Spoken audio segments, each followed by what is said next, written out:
Acts 9, verse 10 to 16. In Damascus there was a disciple named Ananias. The Lord called to him in a vision, "Ananias." "Yes, Lord," he answered. The Lord told him, "Go to the house of Judas on Straight Street and ask for a man from Tarsus named Saul, for he's praying." In a vision, he's seen a man named Ananias come and place his hands on him to restore his eyesight. "Lord," Ananias answered, "I've heard many reports about this man and all the harm he's done to your holy people in Jerusalem. And he's come here with authority from the chief priests to arrest all who call on your name."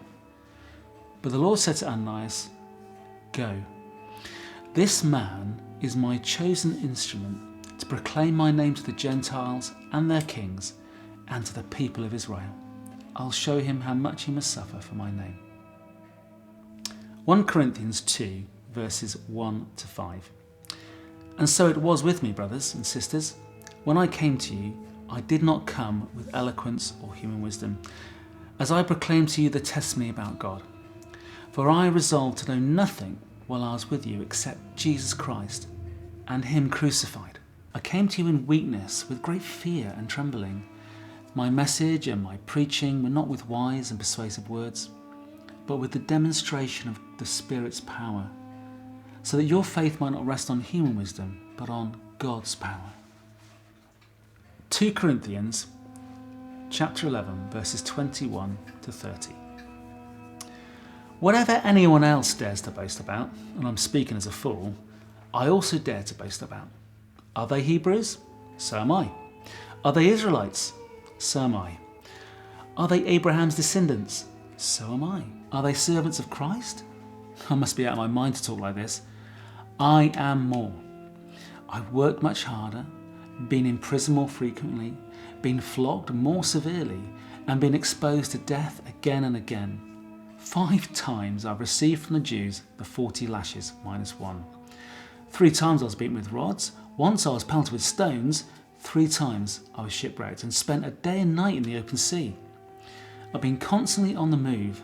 I've been in danger from rivers, in danger from bandits, in dangers from my fellow Jews, in dangers from Gentiles, in dangers in the city, in dangers in the country, in danger at sea, and in danger from false believers.